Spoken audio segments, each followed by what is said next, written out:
Okay, y'all, we need to talk about girl code. Yeah, that's right, girl code. Not that cute Pinterest version. The real life, messy. Why would you do that version? Because apparently, some people think confidentiality expires when the private information enter their ears and then is out to their mouth or they are chatting with someone. Well, this young lady, which we're going to call her friend A for now, she tells a story about a relationship between two mutual friends. And one is a male and the other one a female. And we're going to call her friend B. Well, the female friend happens to have a mutual friend, that male, and the male friend and the young lady telling the story here have been vibing on each other and have decided to hang out with each other or either go on a date, right? So I'm gonna let her tell the story. But first, Controversy, headlines and hypocrisy, scandals that shock and dismay. Keep the wheels spinning, turning no page. Let's talk about controversy, headlines and hypocrisy, scandals that shock and dismay. Keep the wheels spinning, turning no page. Let's talk about. so imagine this: friend A is texting friend B, and not just "Hey girl, WYD." No, she's sharing the intimate details, the butterflies, the fantasies. And don't judge me, but type confessions about the guy she likes. Vulnerable stuff, stuff you only share with someone you trust, right? Let's listen to a friend A, and I'll be back with my commentary. Thing, let's hang out. I'm like, okay, bet. Let's, see how things go. Jessica is my friend. Her and Keith know each other because they have mutual friends. And sometimes once in the blue moon, they happen to be in the same area because they kind of have the same friend group. Jessica texted me and said, hey girl, how are you? I haven't seen you in a while. How are things going? I said, I'm good. I'm actually seeing Keith tonight. So while I'm shaving, doing my hair, I'm just doing, all the girl things to get ready for, you know. I can be very vulgar when I like someone. I mean, truthfully, I can be vulgar in general. And I was texting her the most absurd things about him. I was like, he's so fine. I can't wait to swallow his kids. I'm going to sit on his face. I can't wait to gawk him. We're going to fuck all night. I'm just saying, the craziest things because this is my friend and I should be able to text my friend my intrusive thoughts. A few hours later, Keith texts me and says, hey, am I still seeing you tonight? I said, yes, you are. And he goes, I saw what you text Jessica, you're wild.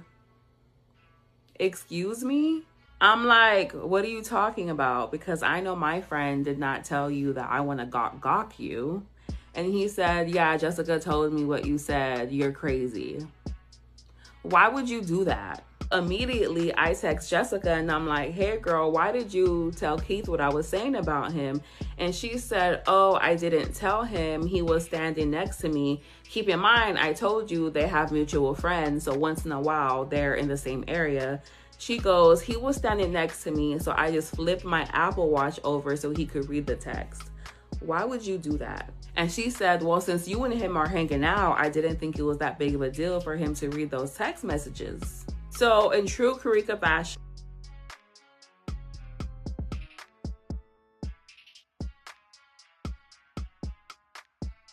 I politely go off on her and told her I think that was a very dumb move. You're trying to embarrass me and I don't really fuck with that. Next thing you know, Keith is like, Karika, you're being way too hard on her. She didn't mean any harm. Don't stop talking to her. And I said, why the fuck are you guys conversating about the situation? I thought you guys weren't friends. He says, we're not friends. I don't care about her. I care about you. I know you guys have a solid friendship and I don't want you to ruin that over something dumb.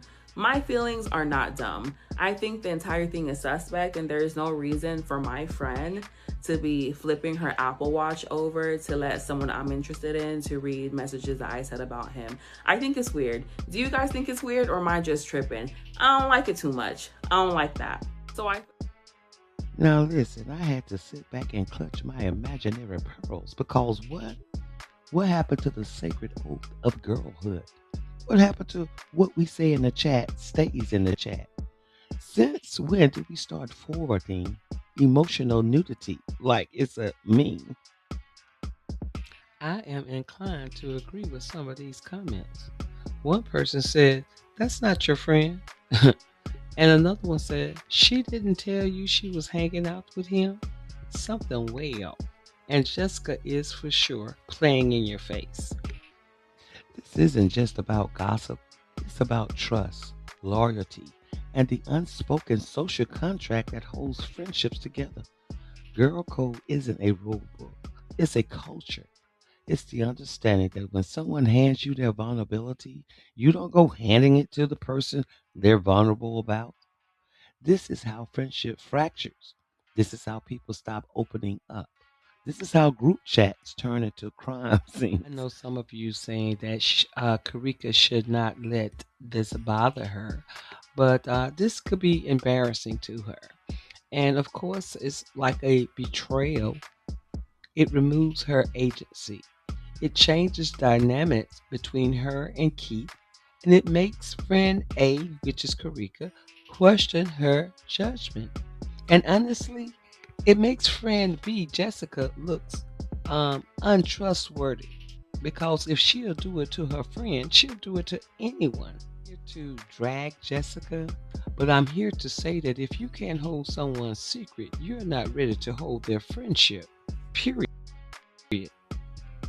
Jessica, what she should have done, she could have encouraged her friend Karika to shoot her shot. She could have asked permission before sharing anything. She could have stayed out of it entirely. But showing the guy the text, that's the nuclear option. Now, girl, did you need some excitement? Or did you think that Cupid came with a data plan nowadays? Karika and Keith were already going to hang out with each other, so she was ahead of the game. She didn't need your interference. Girl code isn't about being perfect, it's about being safe with your friends. If someone trusts you with their heart, don't go handing it to their crush like a customer service return. You have to discern what information is warranted to share and who you are sharing it with, as well as understanding the messenger's motive. Whereas Jessica may have thought it was innocent, that's the immaturity. She shows that she is not on a friendship level that Karika expects. Those texts sent to her friend Jessica was accompanied with her feelings. Her feelings to be able to open up with her friend and have a kiki moment. Not to mention the fact that neither one of them considered your feelings, Keith nor Jessica, as if you do not have the rights to have friendships, expectations, and feel a way when they are violated. Let's take a look at some of the other comments people wrote. Someone said that what she did was very dangerous. What if you decide you actually don't want to be intimate with him and he comes expecting things? And we all know how bad that can go. Someone else said, cut off both of them. This came to light before you got too deep in and watch them get together. So let me know in the comment, is this a forgivable mistake or is this a we need to reevaluate this friendship moment? And remember, stewardship applies to more than money. Steward your friendship, steward your words, and for the love of all things sacred, steward your screenshot. Okay, that's it. And thank you for watching, fam. Don't forget to like, subscribe, and drop your thoughts in the comments. The drama never sleeps, and neither do we. Catch you in the next one, and bye for now. There won't be no music in that, just be me talking.